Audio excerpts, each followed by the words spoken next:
यूं तो बनारस घाट अपनी खूबसूरती के लिए बहुत प्रचलित है, पर घाट के किनारे कई राज लिए बैठे हैं। ये कहानी शुरू होती है बनारस के घाट के पास बने ममता निवास से, जहां प्रिया लाल जोड़े में ममता के घर उसकी बहू बनकर आती है। आओ आओ बहू, घर को अपने पैरों से पवित्र करो। ममता घर की दहलीज पार कर ही रही होती है कि अचानक एक बहुत गंदी सी बास पूरे घर में फैल जाती है।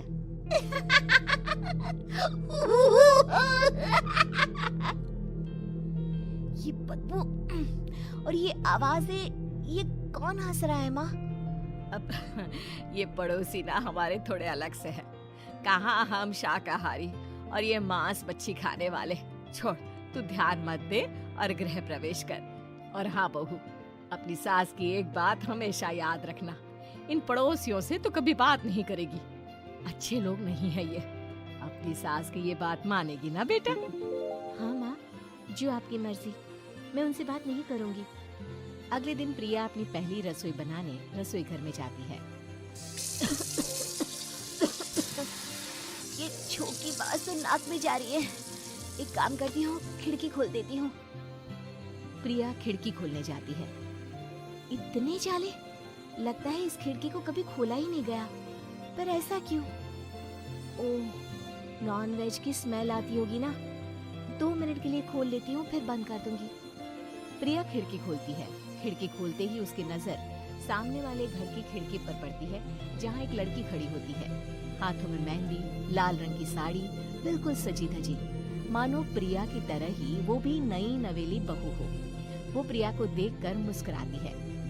हे भगवान, माँ ने तो इनसे बात करने को मना किया था। प्रिया फौरन ही खिड़की बंद कर देती है और तवे पर चढ़े रोटी की ओर देखने लगती है, पर वहाँ रोटी न होकर मछली पड़ी होती है। ये क्या? पहली ही रसोई में इतनी बड़ी गलती। हे भगवान, अब मैं क्या करूं?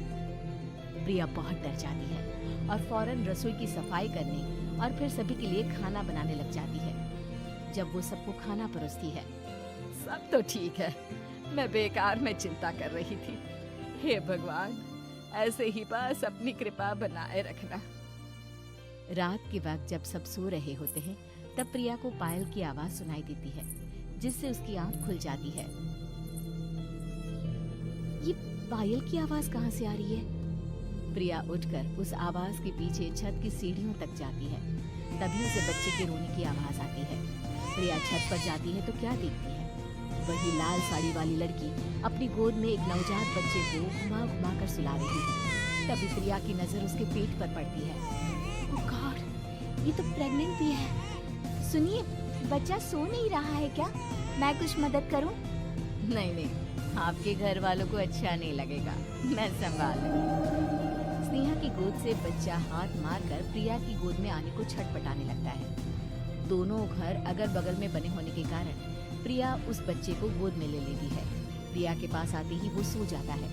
बच्चे का वो स्पर्श रात भर प्रिया भूल नहीं पाती और अगली सुबह वो छत पर कपड़े सुखा रही होती है। तभी उसे एक औरत इशारा करके बुलाती है। स्नेहा कह रही थी बाबू तुम्हारी गोद में आते ही सो गया। मैं गौरी, स्नेहा की माँ हूँ। बहू, घर आना, बाबू को खिला भी लेना।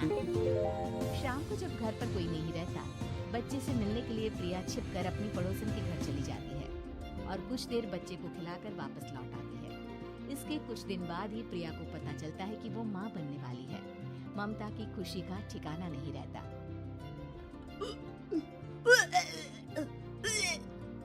माँ जी, पता नहीं क्यों उल्टी आ रही है। प्रिया भागती हुई वॉशरूम में जाती है तो हरे और लाल रंग की उल्टी करती है। उस उल्टी में से कीड़े निकलते हैं। ये क्या? खून और ये कीड़े! माँ! माँ! प्रिया की आवाज सुनकर ममता दौड़ कर आती है, पर बेसिन में कुछ नहीं होता। प्रिया हक्की बक्की रह जाती है। ये सब क्या हो रहा है? प्रिया घबरा जाती है और अपने कमरे में जाकर सो जाती है। डर के कारण वो इतनी थक जाती है कि उसकी आंख लग जाती है। तब उसे ऐसा लगता है उसके पेट पर मानो कोई बैठा हुआ हो। कौन हो? प्रिया के पेट पर एक 5 महीने की बच्ची बैठी हुई थी, जो बुरी तरह जली हुई थी। माँ, तुम ही मुझे लाई ना अपने पेट में? मैं तुम्हारी माँ नहीं हूँ। कौन हो तुम? माँ, देखो मैं जल गई बुरी तरह से। 6 महीने पेट में रहने को भी मुझे नहीं मिला। सहला दो ना माँ। बचाओ, बचाओ, माँ। ममता दौड़कर कमरे में आती है। प्रिया की बातें सुनकर वो सब समझ जाती है। तू कहीं बगल वाले घर में तो नहीं जाकर आई ना बहू? मुझे माफ कर दो, मैं गई थी माँ। उस घर में सब मरे हुए हैं बहू। कई साल पहले स्नेहा उस घर में बहू बनकर आई थी। कुछ ही दिन में वो एक बच्चे को जन्म देने वाली थी। पूरा घर बच्चे के आने की खुशी में खोया था कि एक दिन अचानक उस घर में आग लग गई। सब बुरी तरह जलकर मर गए। गौरी आज भी दादी बनने का इंतजार कर रही है और इसीलिए स्नेहा ने अपना अजन्मा बच्चा तुम्हारी कोख में डाल दिया। ममता ये कह रही होती है कि पीछे से उसके पैरों को एक बच्चा पकड़ लेता है। दादी, दादी। माँ, स्नेहा की गोद में यही बच्चा था। ये बच्चा कौन है फिर? तेरी मौत है। तेरी भी दादी। जिस चीज का ममता को डर था वही हो गया। ममता निवास के ऊपर मौत ने चादर बिछा दी थी। प्रिया का पेट ऐसे बढ़ जाता है मानो 9 महीने का हो। 2 हाथ उसके पेट से बाहर निकलते हैं। बहू, संतोष को फोन कर, किसी पंडित जी को बुला बहू। प्रिया का पति भागता हुआ घर आता है।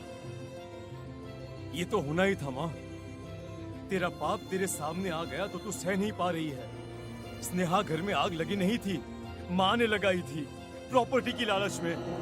और वो बच्चा मेरी पहली पत्नी का बच्चा है, मेरा बेटा, जो कि उस आग की चपेट का शिकार हो गया था। मैंने तुमसे ये सब माँ के कहने पर छुपाया था।